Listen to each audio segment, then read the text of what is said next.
Yes, welcome to Box Angeles. I'm Mike Box Elder. Thank you for listening to the show, however you came about it. I appreciate it. I got to shout out a couple new Patreons this week. Cree, even though he's subscribed and canceled right away, but Cree, thank you for listening. And Nathan Hart, thank you for listening. If you want to support the show, go over to patreon.com/boxangeles. Or if you don't want to pay to support me, please subscribe to my YouTube channel. I'm on a race to 100,000 subscribers, and I am getting really not even close. So I need your support. Hey, my guest this week is actor Will Hines. Will did the podcast 9 years ago, episode 035, which is available on Patreon if you want to go back and listen, which I recommend. We talked about his history and coming up and his start in comedy, which was really fascinating. But this time, we talk about his relationship with the UCB selling. UCB changed ownership, and he came up with UCB, so that was interesting. We talk about his relationship with improv, his representation, and sort of how he's had a successful career without having any odd jobs. It was a really good conversation. If you don't know Will, he's been an improv instructor forever. Everybody in the community loves him. He's very funny.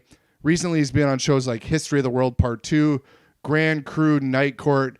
He was my improv teacher at one point. He's a great guy, really nice guy, hilarious guy. He's got a great energy. I loved this conversation.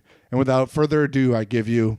Will Hines, 5'7", Los Angeles. Hi, Will. Hi. It's so good to see you, buddy. You can talk to me now. You don't... Will, I looked this up. Do you know you did my podcast number 35? Okay. That was 9 years ago, July. So, oh my God, basically 9 years ago. it's insane. Isn't that crazy? It's sad. Why is it maybe sad? I have to go home now. Why is it sad? Just time going by is just sad. Nothing in particular. The sad thing for me, though, it's worse for me. Like, I started this podcast as like, I was in LA for like a year, and I was like, this is how I'm going to grow my network and get stuff. I haven't booked a TV job. Still, 10 years later. Yeah. It's a slow grind, everybody. But you have been working steadily, which I love. So. I think you have. Well, I want to talk to you about this. Like I told you, I kind of changed the format. I'm making it more actor focused. Yes. More process focused. Less bio focused. How was COVID for you as an actor, as an artist, as a creative? Was it a dark situation? I know you did a lot of podcasts during this time. Yeah. What was your COVID vibe? Acting shut down my Hollywood career. I did get a couple of very small things, but it mostly shut down my Hollywood career. Auditions stopped. I stopped thinking about it. I put it out of my mind. I was locked up in my apartment. I did start doing... or I kept doing the podcasts I had been doing, but those also were pretty small. Yeah. Those are mostly family and friend-focused podcasts. Right. And I would appear on Comedy Bang Bang. That was and that's a big podcast. Yeah. So that felt like a career type of But thing. you're not paying for that still, right?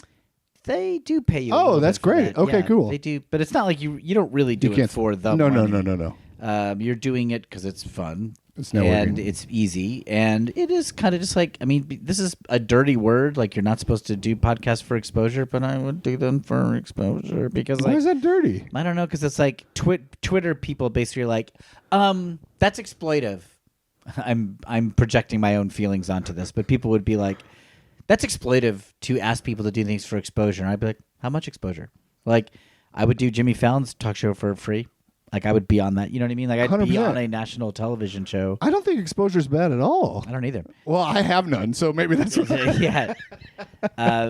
If it's a fun show and it's easy and it's with friends and it's not hard and there is also a huge audience that likes you, yeah, I'll do it. Yeah, and absolutely. They do pay a little bit. Yeah, so how dark did it get? Did you have to find any day job work or anything, or were you living off of I started savings? teaching improv online. Oh, but you had done that previously, right? I consider that sort of an industry job, weirdly. Yeah, that's not an industry job. I mean, that's not like TV and movies. That's like people are giving you money to run improv exercises. Yeah, but I feel I like it, but it's like it's right, not a glamorous job. No, but it's industry adjacent. Like, you're doing the Only thing in that... LA is that industry adjacent. Only in LA would it be like, wow, you teach improv, man, you're hooked up, dude.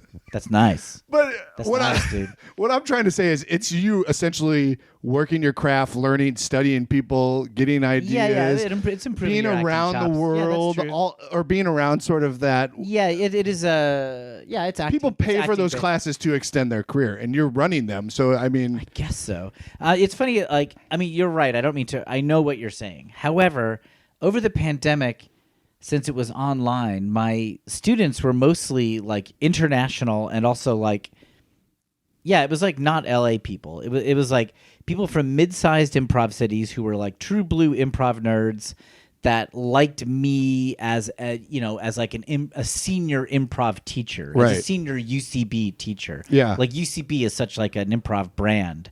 So they'd be like, oh, I wanted to study at UCB, but here I am in Washington, D.C. I couldn't really get up to New York or L.A. And now this like UCB guy's online. So I was teaching people from like Seattle, Washington, D.C. that's a little great bit- before and after. Seattle, Washington, D.C. Yep. And others. Do you even know what that means? Did you get don't that? know You just what you agree. mean. Before and after, like Seattle, Washington, D.C. Oh, yeah. That is a Wheel good. of Fortune. Sorry. Oh, I felt I had to explain it. I didn't Even know though what you you were were talking- politely agreed with I it. didn't. I thought it was like, oh, is Seattle like what happens to Washington D.C. when it evolves as a city?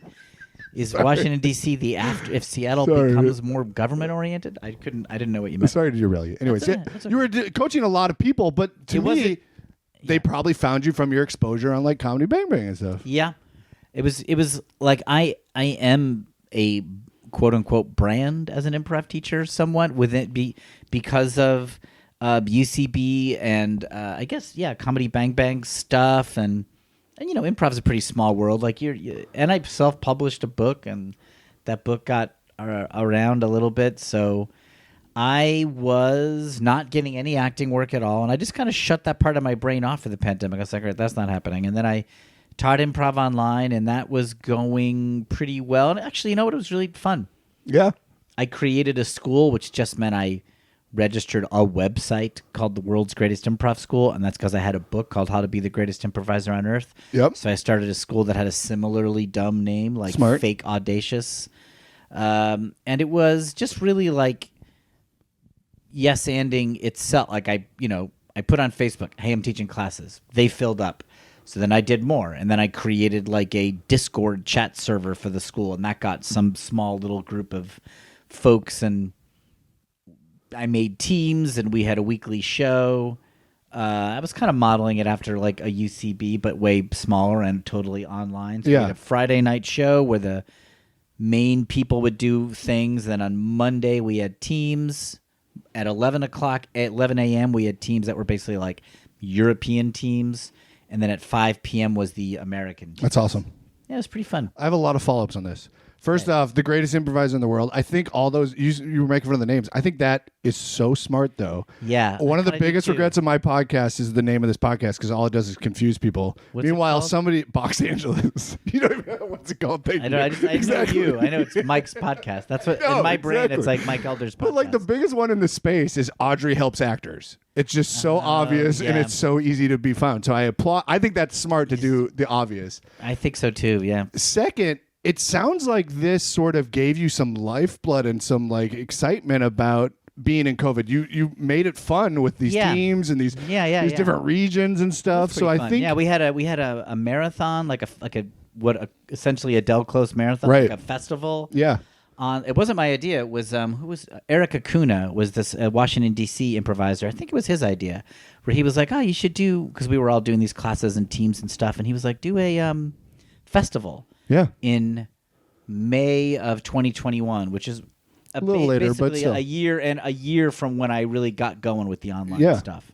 A year from when I registered World's Greatest Improv School, right? Which I started in April 2020. So May 1st, 2021, we did our festival. And we had like a 36-hour I remember this. round-the-clock thing. Very silly, very fun. It was really fun. But that's key, right? We all needed fun at that time. And Yes, but it, people showed up for it. We did it on Twitch and got like, I mean, none of these numbers are actually big, but if you do an improv show on Twitch, that's like one of the most miserable, entertainment experiences you can offer, right? Like, come watch. But we had like 100 people watching, and That's then huge. 50. Yeah, it was like fun. It felt like a real quote unquote real audience. Yeah, absolutely. And it was a really good time. That's great. And that covered you through COVID. Those classes were enough for... That's amazing. I guess it is amazing. Yeah.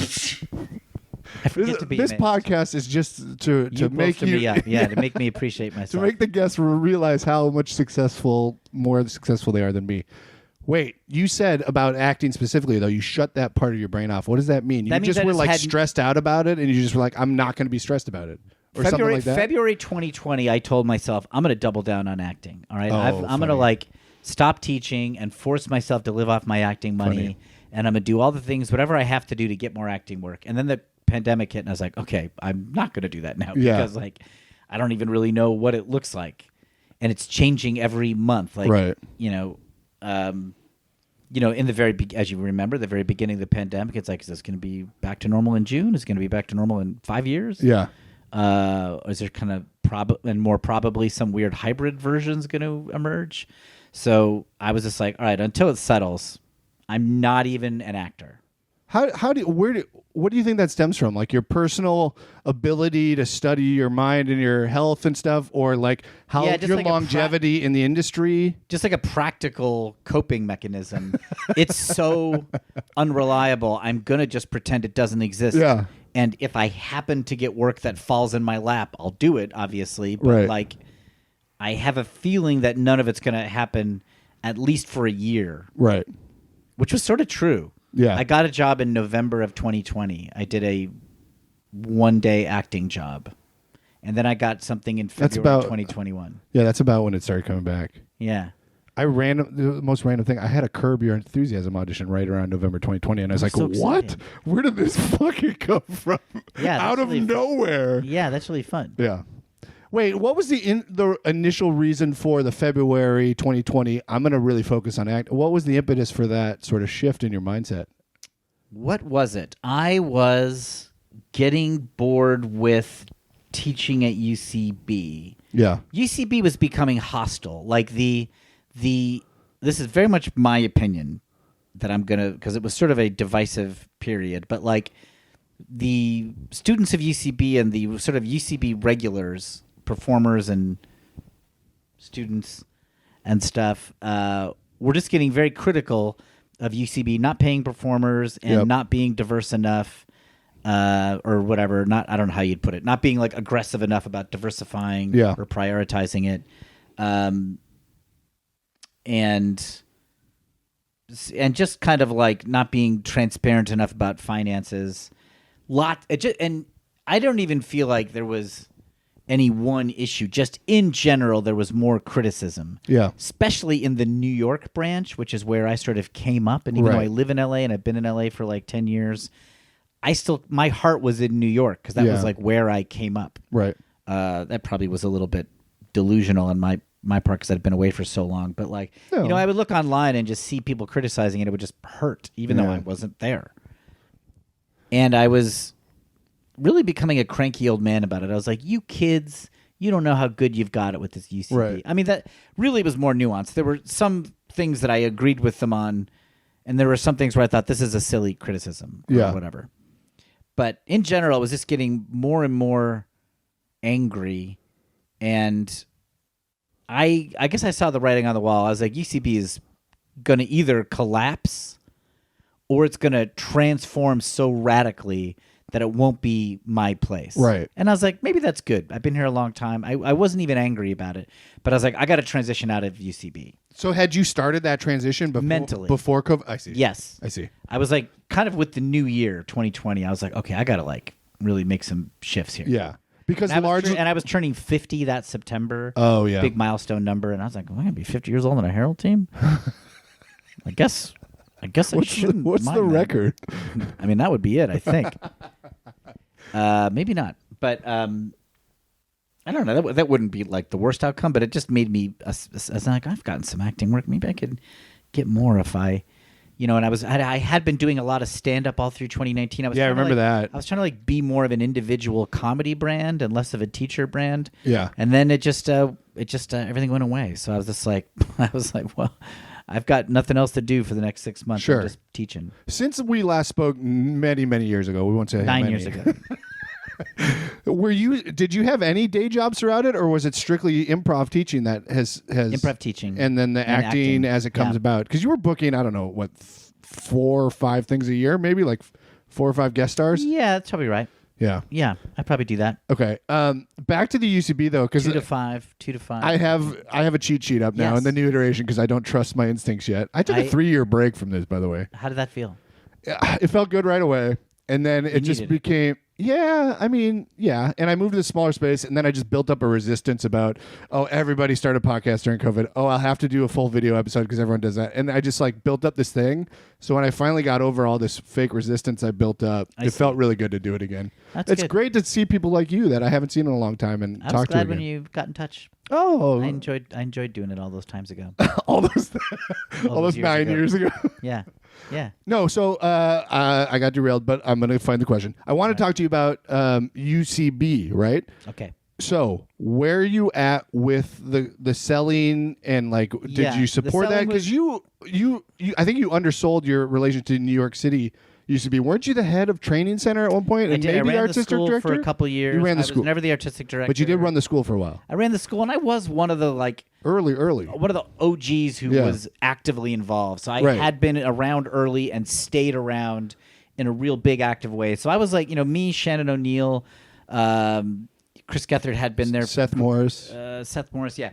Gethard eventually kind of removed himself, moved on. But for a long time, Gethard was one of these guys we didn't even have an official position all the time, but we were just around. Right. We were just like the old folks, So what was your feeling when it sold? Did they talk to you guys about this? Did they give you any warning? You saw it coming, kind of. It sounds like. So I saw it coming, but I got no official warning. What was your feeling? I was glad. I knew that.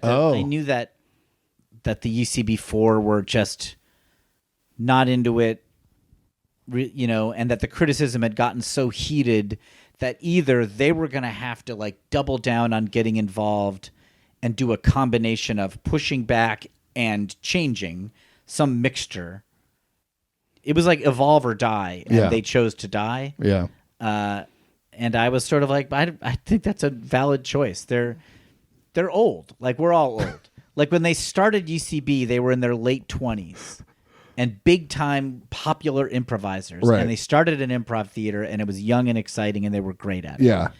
And to their credit, it lasted a long time. It was a huge success. Right. And it was hugely influential, and a lot of their ideas became standard. And that they deserve credit for that. And for picking really good people. And now they can't do that again when they're in their early 50s. That's not the time to start an exciting young theater. No, and it's punk rock, no. It's not, they can't do it.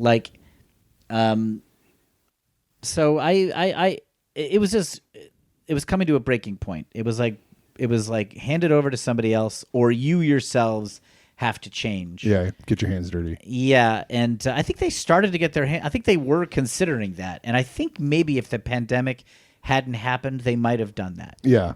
But the pandemic and the financial pressure of that, I don't know for sure. I don't know what Buster would say, but it felt to me like that was you know what? This is just the universe telling us it's time to get out. Yeah. And I think that's fair. As somebody who was really close to the iOS thing, right? I worked at the bar at iOS. Okay. It's these people are creatives. They don't. Their business acumen is not in their wheelhouse, and a lot of times they build something from that creativity. But it's just at some point you can't rely on them to know the ins and out of business. How did you feel when iOS closed?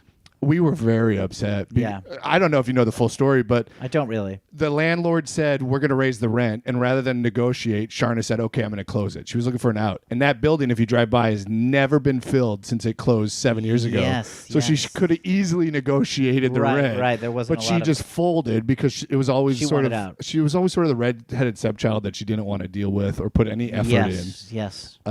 But it's the same sort of thing, right? It's just poor business decisions that are adding up, and it's just making it difficult, and it's getting out of the scale of what it was meant to or built around. Yeah, it was becoming a sad place for me, and I didn't like that. And when it sold, it was kind of well, this is a new beginning now. It's kind of there's amnesty on all the old mistakes, and let's see what the new people do. And I'm sure that the new team will make mistakes, but it's kind of I'm also personally less emotionally invested, not in a bad way. I got no bad vibes with with the new owners. I worked with Mike McAvoy, who's one of the new owners of Right. UCB, very briefly, a little bit on helping him get the second edition of the manual published, because I had been helping the UCB4 coordinate revisions. Yeah, I remember that. And it sort of got interrupted by the pandemic, and so I helped McAvoy just get the new edition out.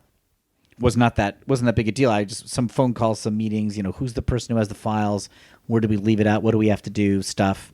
And he seemed like a smart guy. Yeah, and he was on top of getting this book out, and he spent a little money to get some people involved to help get the graphics improved and changed and stuff. And it's like, okay, he's willing to spend a little money to get it finished. To me, that seems smart. and I think they've largely acquiesced on a lot of the things, right? They got a diverse artistic director panel. They're paying performers now. Yeah, they're doing a lot of the things that the masses were asking for. So they, I don't know whether or not any individual decision is going to stick or be impactful or whatever, but they're showing a willingness to try new things. Right. So Where are you at? Smart. Where are you at with improv? Are you still jazzed to perform? Are you more jazzed than ever to perform? I'm more jazzed. The really? The pandemic online experience got me excited. I'm jazzed, but I like it in a small community. I don't like the big communities. What do you mean by big community? UCB, or you consider Second that City. Okay. Yeah, that's big. Oh, I see what you're saying. Like a big entity behind it, not necessarily a big audience. Right. Got it. Yeah, just like thousands of students. Right. So that's kind of why. Is that the vibe of a lot of the veterans? Is that why we're seeing more like Dynasty Typewriter or Largo shows and things like that? I don't know. I mean, I think there's different reasons. Like, I think that I'm going to guess that nobody wants the vets are old and tired people, so they don't want to do a lot of shows no matter what. But they still want to do some shows because it's been a part of their lives for so long. Yeah. So your average veteran wants a monthly show. And they're lazy because all improvisers are lazy. So they don't want to work that hard for it. They want to show up to a big crowd, do a show. They wouldn't mind getting a little money for it. I bet you that's not even the main factor, though, for the veterans. No. And then just not have to worry about it and just do it with their friends once a month. Yeah. They're beyond the point when they want to win over an audience or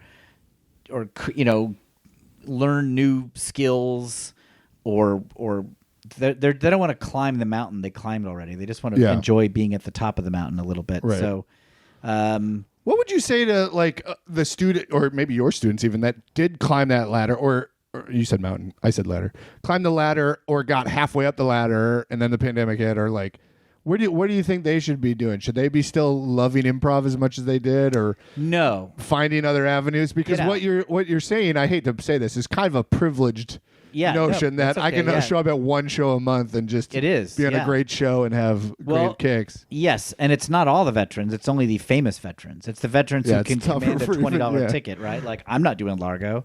Well, you're doing Dynasty Typewriter, right? A little bit. Not that much, though. But I'm not. You're doing it more than me. I'm going to just keep lifting you up. Yeah. I'm here to be your hype man. Well. But you think it's privileged, I guess. But you think they should get away from improv? Is that kind of what I heard you say for a second before you interrupted? Yeah, get out. Like the bubble burst. The bubble burst. The continent has shrunk down into an island. There's no room. Are you being serious right now? Yeah. Yeah. But it's funny, though, because now people are paying performers, too. And so it's like they put in all this. You can't make a living on it. Of course not. But your time, I think what I realized a lot with my improv was my time's valuable. And if I can put it towards a podcast that is mine and I can tangible and I can put it out there online, even if the same amount of people see it, 50 people an episode or whatever, I still have something tangible that I can point to that and it's all yours. Yeah. Yeah. Yeah. You should do that. Oh, okay. Yeah. Sound like my therapist and my manager. Yeah, so you shouldn't. No one should be doing improv unless they're unless they're truly enjoying the journey. Yeah, I think you were right. If you are happy, if you show up at an improv practice and you're excited to show up, then you should do that. Yeah, I think you were right about the bubble bursting. It just got to be so much, and there was too many. Clowning is the new hot thing in LA. Oh my God, I love Natalie Palamides. Yeah, she's a genius. Can you tell her to reply to my email? I can't. She won't run a mine, I don't think. I was a mascot, remember, in college, so I want to talk to her about that really bad. Yeah, she's great. I mean, she's a really nice person. I mean, I don't really see We should take her class. Everyone should take your improv class, though, still, right? Are you still doing them on your website? I am, and I'm evolving them, too. I'm getting away from the Herald. We're trying to... Thank God. Jeez. Yeah, it's kind of become a dirty word, which, I mean, it is a really good exercise, but, although I am starting a Herald class tonight, but we're transitioning away. Well, because the international community is still interested in it. Yeah, they're still... No one there is really taught it UCB style. They're still hungry for it. Let me ask you this. Yes. Is this correct? You don't have a TV agent? I do have a TV agent. Okay, why does your IMDb Pro not have a TV agent on there? I don't know. You should update Do I have it. a manager? You have a manager and a commercial agent on there. Okay, then I don't have a TV agent.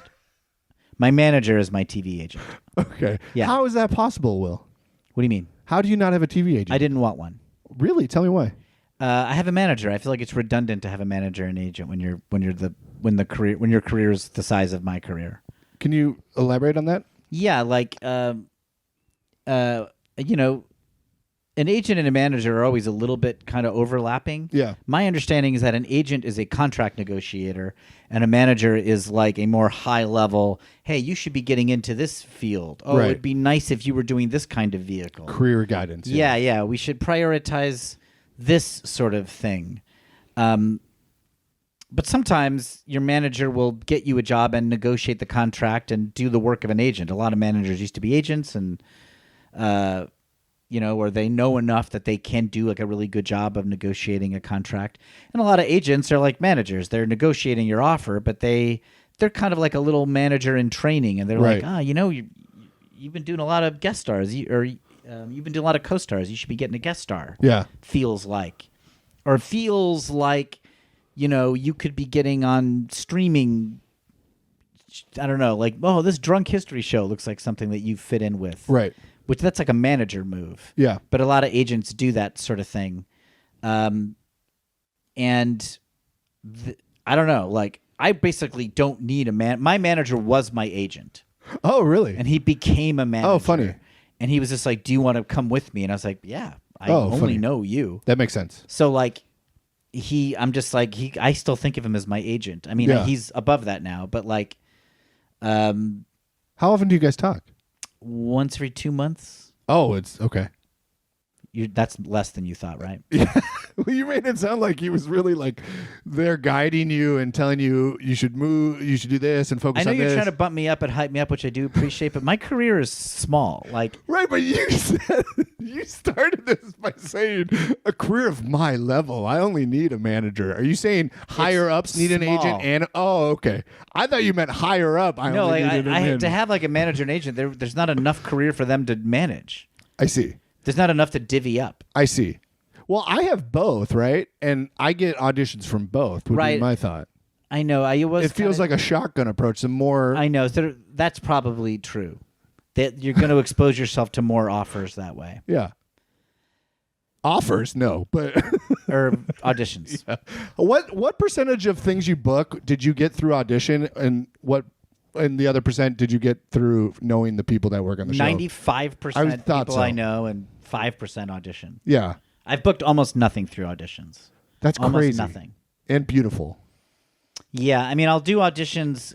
Friends will recommend me for a job, and then I have to audition so they can show the tape to other people. But then it's like my friend in the room who wrote the episode recommended me. Right.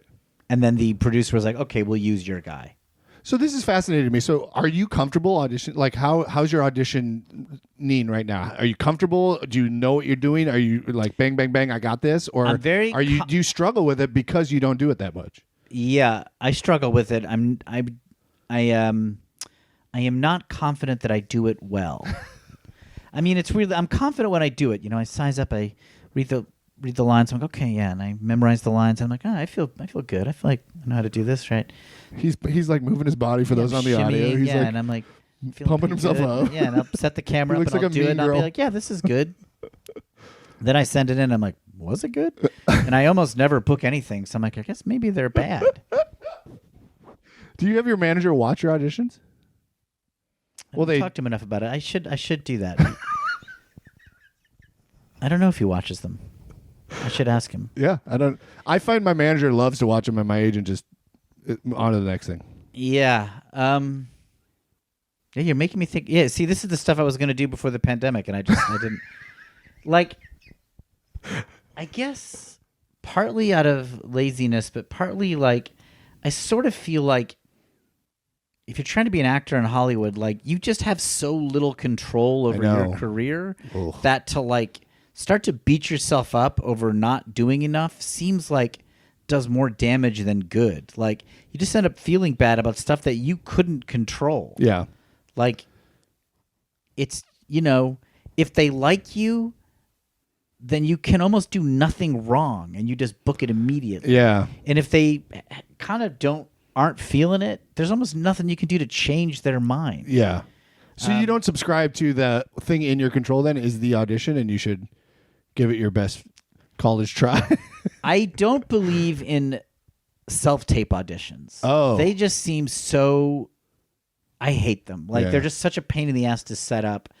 Last minute, I have to ruin my whole day and rearrange my apartment and suddenly set all this shit up that I hate them. And I've never booked anything from a self-tape audition. So I'm just doing it so that my manager doesn't hate me. I'm just doing it to not insult people. I don't ever think of you as like a grumpy person, but I'm getting like... acting makes you grumpy, like the acting industry, because... It fucks you up, that for sure. I guess I have a career, but it's been 100% from improv friends. Yeah. Former students, peers. Yeah. Mostly students. Oh, It's that's not very even cool. Peers. Like my peers don't even give me that much work. That's very cool, actually. And people above me either. It's like former students of mine become successful and offer me a part. Yeah. That's very cool. Yeah. Do you coach on your auditions ever? Have you taken an acting class since you moved to LA? Anything like that? Speaking about the thing you were saying, there's very little control. The things you can control. Do any of that? No. A friend of mine was helping me do self tapes, and he was giving me notes, and he was really good. That was sort of informal. Friend of mine stuff. No, I haven't done that. Yeah, I mean, what I do is I do a lot of improv, right? And I do stand up, and I kind of think, and even doing like improvised podcasts, and I kind of feel like that's me working my chops. Right. That's me like practicing command and intention and like affecting people and being affected. And it's like, does the audience like it or not?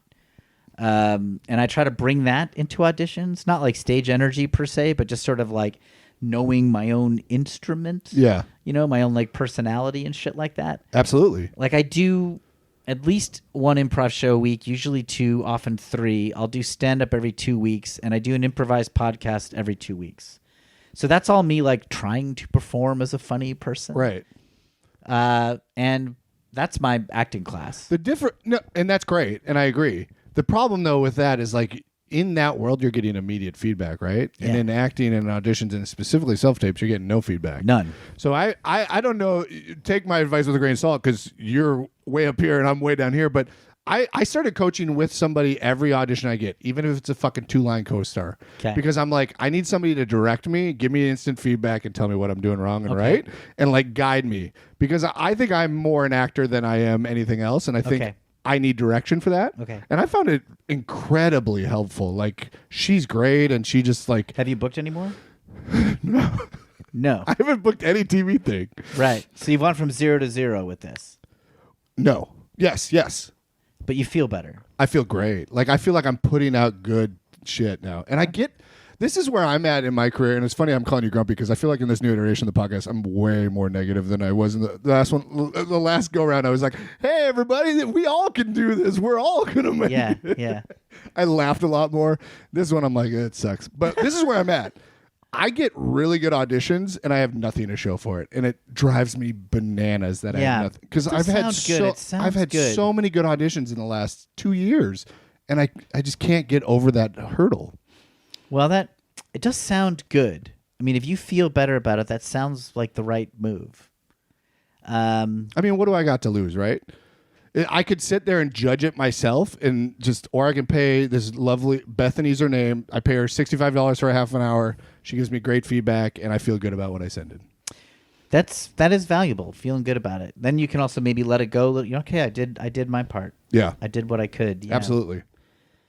Letting go is a big thing, right? So like Oh, God, yeah. commercial That I'm sure auditions, I audition commercially so much and I never think twice about it because I've booked them. But TV, it's like I still haven't booked one, so I still sort of think about it until the next one comes, right? Yeah. Like I had one this week for General Hospital just a couple days ago, which I don't know how they're still shooting, by the way, but I got one. And I was like, all right. And now I'm going to think about it until the next one, which is going to be a really long time. Okay, yeah.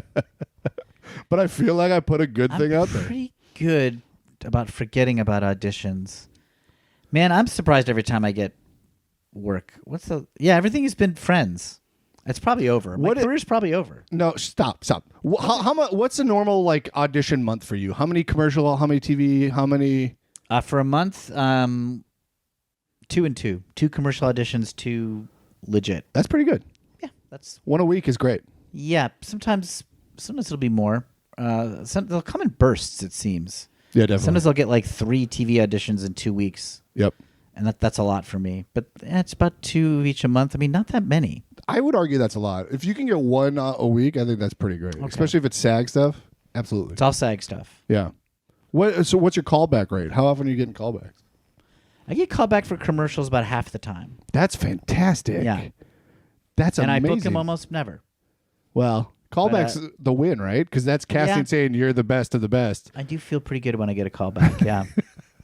Lately, most of my auditions, I'm getting more and more like no-line roles where it's like I'm just the guy in the background going, And I'm like, is that bad that I'm getting just those? I mean, it's really something when you drive all the way across town to stand in line and not say anything and then drive back. It's very funny. I know. Are you doing a lot of in-person commercial auditions? No, but more 200 South? 200 South La Brea? Yeah. Yeah, that's where all my in-persons have been. Yeah, that's the... I've had one other at... Oh, yeah. That's the only in-person commercial auditions I've had. I've had some in-person TV ones. Yeah. I had a long run where I was like, they only booked me for my face. Like, I'm not talking anything, and I don't think it's that bad, but it's not great. You'd like to say one true. Word. Yeah. Like, I think I think my energy on stage when I'm improvising is different than what I look like, but I'm booking commercials just based on what I look like, which is a sad, dickless middle manager who's mad. And, that's not a real popular weapon in the commercial arsenal. They like smiley, good-looking people and happy weirdos who are hugging each other. But every now and then they want a dour little middle manager who's given up. And in that case, I'm getting a call back, baby. I'm gonna do something I hate and compare you to somebody. You give me with the touch of gray. You give me the like. Is it the bodyguard in House of Cards? I never saw it. It's damn it. Then I don't know what else to reference him from. Okay. You have to look it up. Somebody fact check. I'll start watching all Kevin Spacey stuff. Okay, you mentioned you hate self-tapes. Do you think you're a better auditioner than in person? And if so, why? What's changed? Because there's some audience. At least there's a person. Right. So you're all about. But how much feedback how much are the fucking casting associates cackling at you?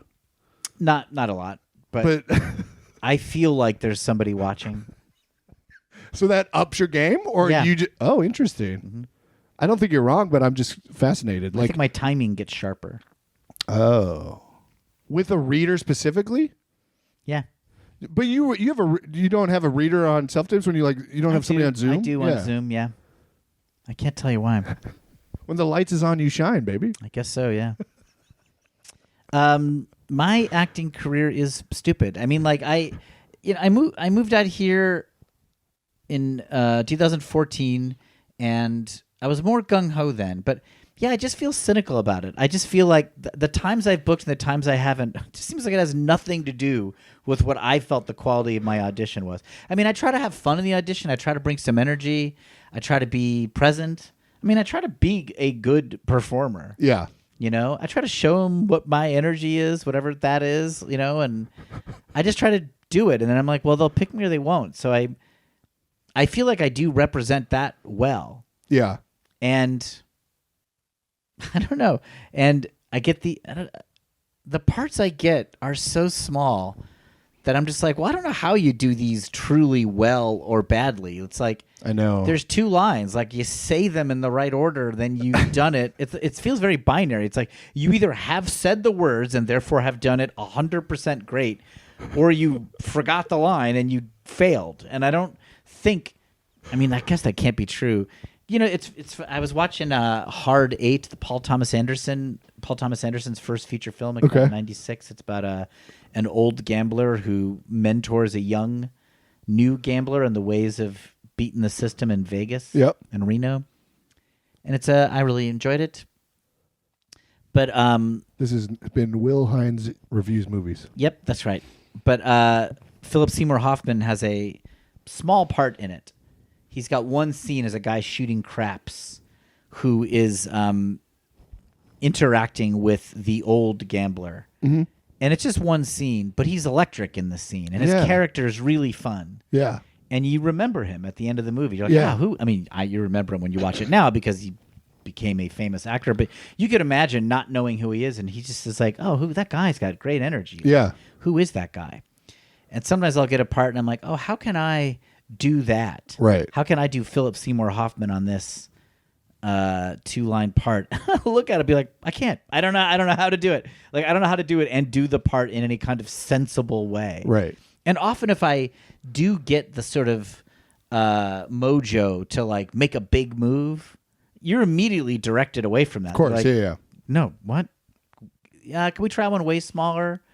Let's just do one more, throw it away. Yeah. Throw it away faster is what I hear all the time. In other words, you do not matter in this scene. And when I look at the scene, I'm like, yeah, they're right. Yeah.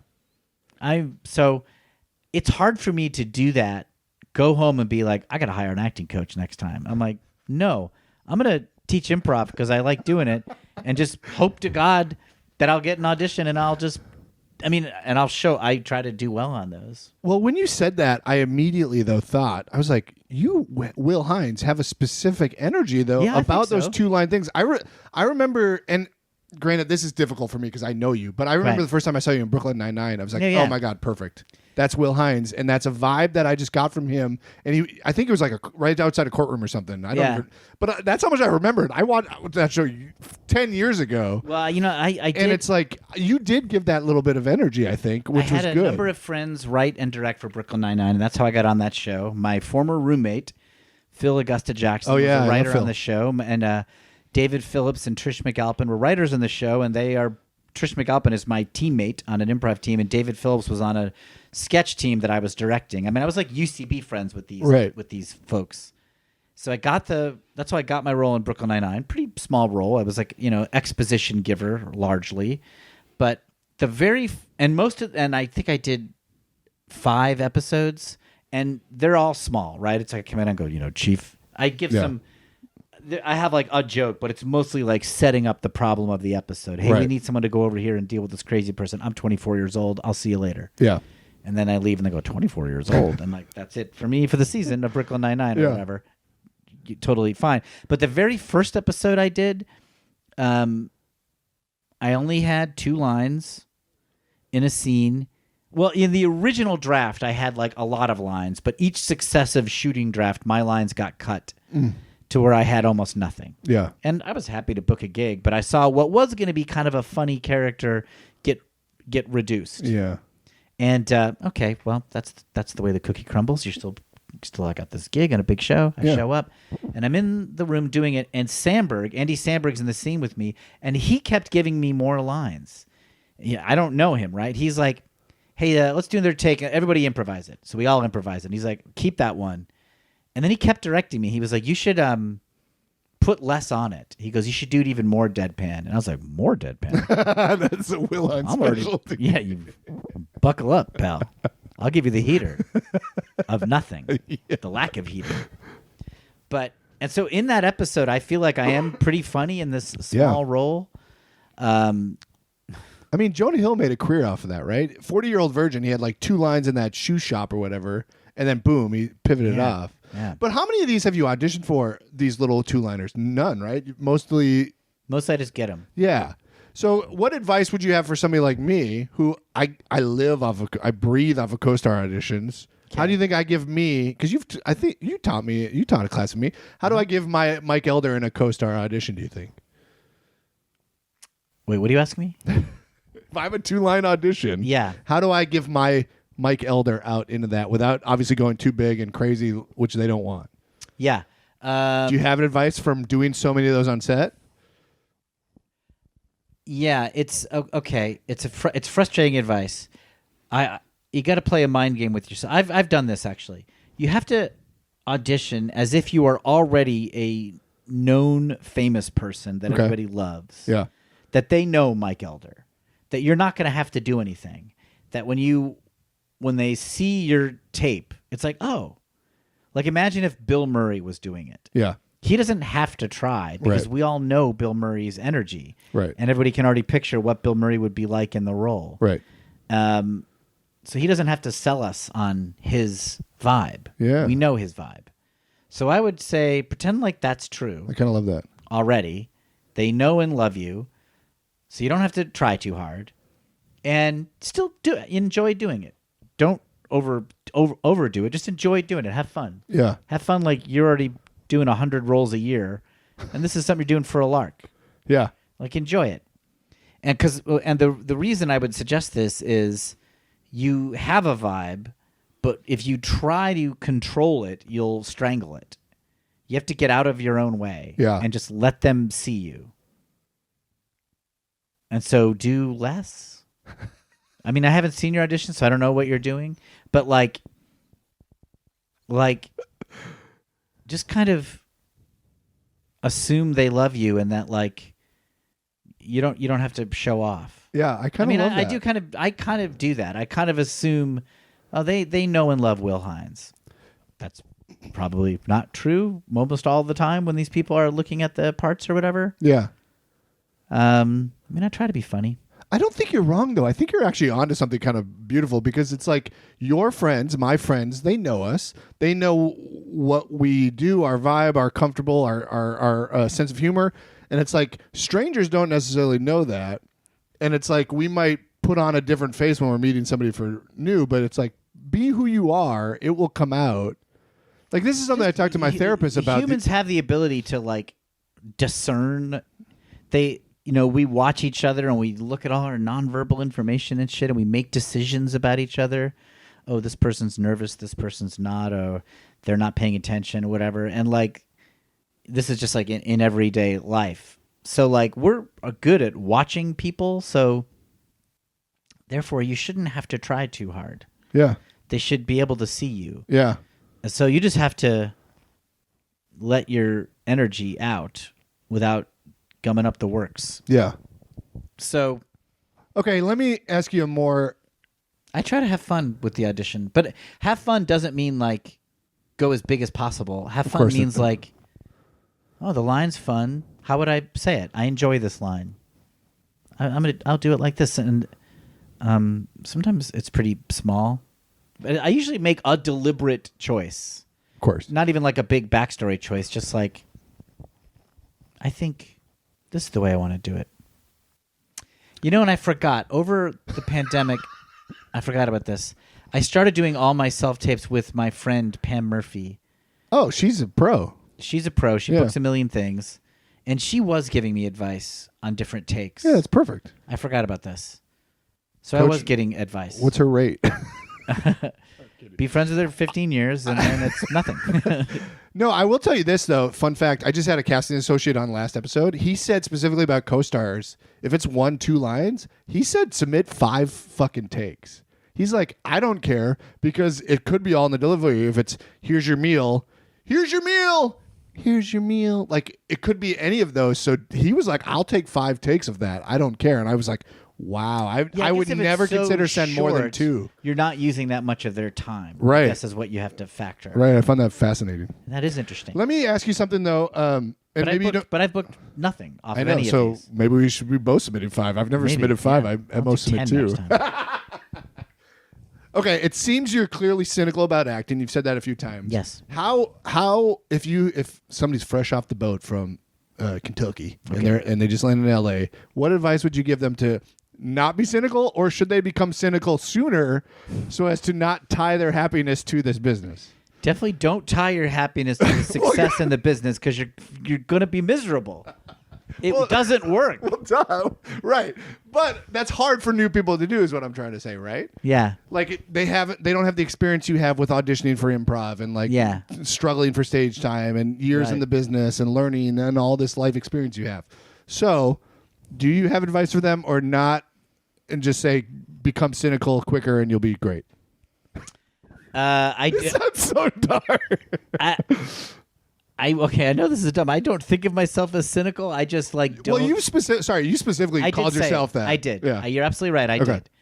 But I guess I just mean on the questions you're asking me, I don't invest a lot of thought into them. So when you're like, do you have your manager watch? I'm like, no. Do you hire someone to look your stuff? I'm like, no. Do you think that you should work hard at that? I was like, no, I don't. I think that, no, I don't at all. And only in that moment, I was like, I wonder why. I said, I guess I think that's all bullshit. So I was like, I guess I'm cynical about it. But I consider myself more like emotionally balanced. That's great. I just believe they will see me. And that, like, if the stars line up and they love me, I'm not going to be able to miss. They're just going to want more of me. Yeah. But then again, there have been some big casting directors who just stopped calling me. And maybe I did blow it. Oh, yeah. You know, maybe they were just like, we've seen enough of this guy. He's a dud. But if that's, I don't know for sure if that's true. You're all hypothesizing, yeah. But if that's true, then maybe there's nothing I could have done to change that. Maybe I am a dud. Yeah. Maybe that's all working out. I don't know. Like, now we're in a territory that you've successfully avoided for the last 10 years. And now I got you overthinking all this stuff that you've successfully emotionally detached from. my advice to people just get here and they're trying to make it. I don't have great advice. It's basically, though, like, make a lot of friends, because your friends are who's going to hire you. Yeah. So, like, be involved in a community. And that could be taking 1 million acting classes from an acting studio where you feel comfortable. Yeah. It could be doing a lot of improv at an improv theater. It could be doing stand-up in the community. It could be doing podcasts. Yeah. Or more likely a mixture of some of these different things. Right. It could be doing like TikTok videos. Yeah. I mean, you have to do something that you at least partly like with a group of people. Yeah. And like that will lead you to doing something that will bring to your success. Right. So like, and it doesn't have to be awesome. Like for me, when I started doing improv classes in 1999 and 2000, I was a computer programmer. I loved the classes. I loved going to the classes and trying to be better at improv. And then I got a practice group with the people in my level 1, and I loved those practices, generally speaking. I'm sure there were weeks where I hated it, but mostly I loved it. And I didn't need it to be anything more than that. Like we would have our improv coach, and I just wanted the improv coach to think I was good. And if they didn't, then I'd be like, okay, that's something I'll work on for next time. And then I wanted my team to think I was good. And that was interesting to me, and that kind of held my interest. Yeah. And I loved the opportunities when I would have a live audience of any kind. It was really exciting. Yeah. And then when I had some success in front of a live audience, and it's a pretty small success, but just like feeling like I held my own, like I had some command on stage, that was all pretty, that felt great. That was like intoxicating. Yeah. And that was an end to itself. Yeah. And then when non-union commercial agents started sniffing around the UCB theater, which I feel like was around 2004 and 2005. Maybe it was before that, but that's when our artistic director, Anthony King, kind of systematized it, and he started like sending auditions for these non-union commercials to the Herald teams. And then the UCB was still a lot smaller then. And I would go to them, right? And I'd go to the auditions, and the auditions themselves were like a trip. I was like, wow, I'm auditioning for a television thing, commercial. That's pretty wild. And I would just, now I'm like facing the camera, and I'm trying to have command in front of the camera, and I'm trying to like possess the feeling I had doing stage stuff here in the audition room, right? Yeah. And I was kind of enjoying it. I was like, I kind of felt like I was on stage in terms of confidence and comfort. And I booked a couple things. And then I'm like, this is easy. And then that was non-union. And then I got a commercial agent in New York, Stuart Talent, Phil Cassess. He did a ton of UCB people. and then I got in SAG because I booked like four SAG things as a non-SAG member. You get SAG eligible, and then SAG must join. And it wasn't seeking any of this out. And then I was just, it all just kind of fell in my lap of the small amount of success that I've had. So I never sat there trying to game. I never was future oriented. Right. I was just like, oh, the audition today is going to be fun. Yeah. It sounds like all those moments you were really enjoying. In retrospect, that was your sort of process. Yes. And you I also had a day job. Yeah. And I got a job as teaching improv on the side, and I was really into that. And like, I was dabbling in stand-up, and my friends and I were making shows at the UCB theater or in like little indie theaters, and I enjoyed all of that. Yeah. The UCB was exploding in New York, and so we were trying to do things that, me and like Shannon and Gethard and Anthony King and Joe Wengert and folks were like talking about the UCB theater and like how has it worked well? How can we preserve it?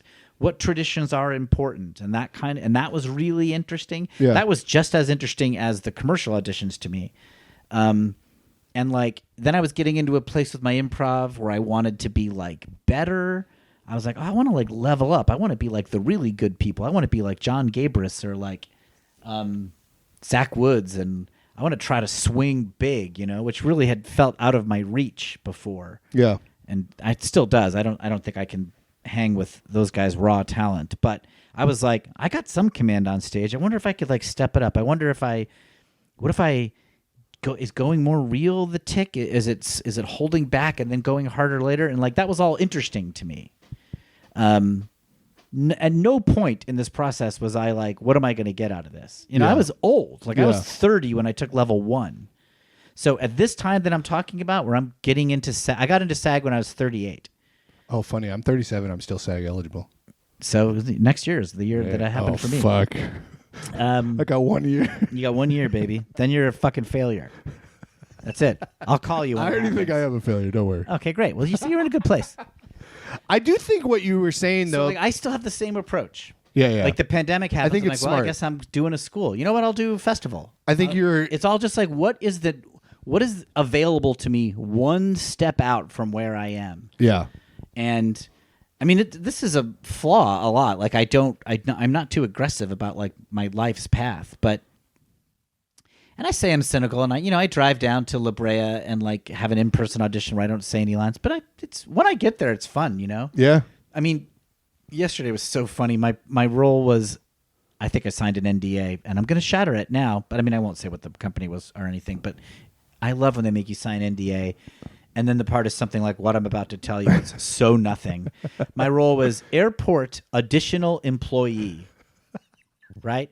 And the action's happening off camera. Somebody says something mundane, but the world regards it as very offensive. Sure. And then we all have to be offended. Yeah. So my role was like, I'm patting somebody down in the TSA line, and then this offensive thing is said, and I have to look off camera and be like, oh. Shit. Right? That was the audition. Commercially? Yes. Yeah. So I had driven 50 minutes. Oh. I get there, and they're like, okay. And the casting director is really nice. They're generally like really nice folks. They want you to do well. Yeah. And I'm just sitting there, and it just was so bemusing to me, like how small that role was. And I was just like, God. And actors always want a million pieces of instruction. So the other actors in the room are like, so do you want this? So we're supposed to do this? Do you want us to add any lines after that? And I'm listening, and I'm like, they don't want anything. That was me. They don't want anything. Like. But it's they're asking, and they're happy to answer and stuff, and that's like, okay, action. And I just felt so tickled, and I just was like I just couldn't help but like smirk a little bit, and I'm patting the guy down, and then the person says the line, and I just look out, and I just remember being like, whew.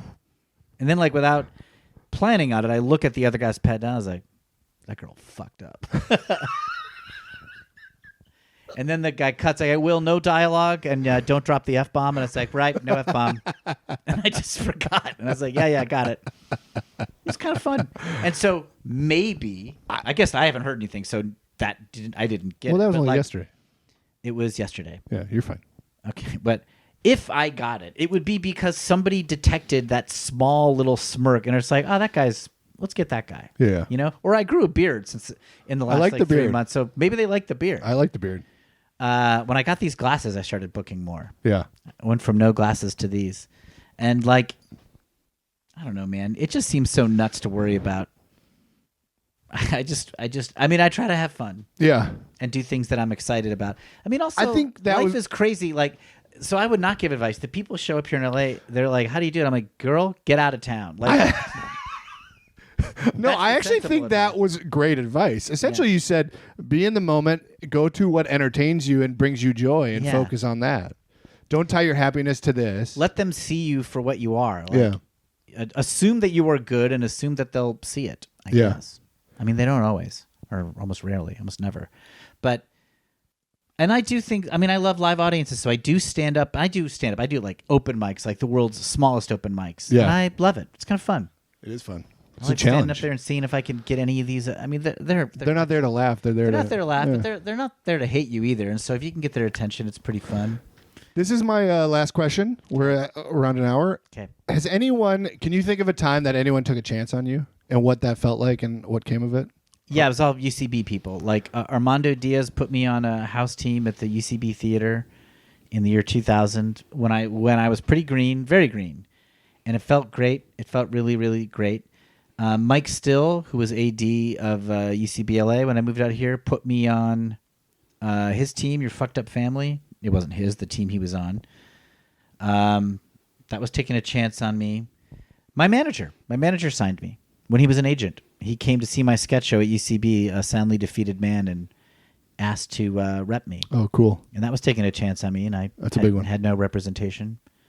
So those people all like, they're like, oh yeah, we'll try. Billy Merritt coached me a million times back when I was new and was just friendly to me and accessible and like a human being as a really talented and funny performer, and that was generous and giving in a way. Not like not generous and giving. Period. Not in a way. Those people all took chances. That's very cool. Yeah, it's cool that you've had so many. That's awesome. Yeah, I think Katie Dippold. I mean, I can think of a million people. That's very cool. They're all UCB people, though. Says something about that community for sure. Yeah, which I guess or is you, why I guess maybe. I guess when people were like, "This place is bad," I was like, "You don't even understand." Well, this has been a pleasure. I haven't seen you in a while, and it was an honor talking to you. Want to do it again in 9 years? Yeah. Well, I got to do your podcast in like 4.5 years. Okay, right. That's the schedule. Okay. Okay. All right, you got to slate your name on the way out. All right. Will Hines. Oh, Will Hines, 5'7", Los Angeles. MTV and the Channel E. A thing for celebrity. Man, you're hooked up, dude. That's nice.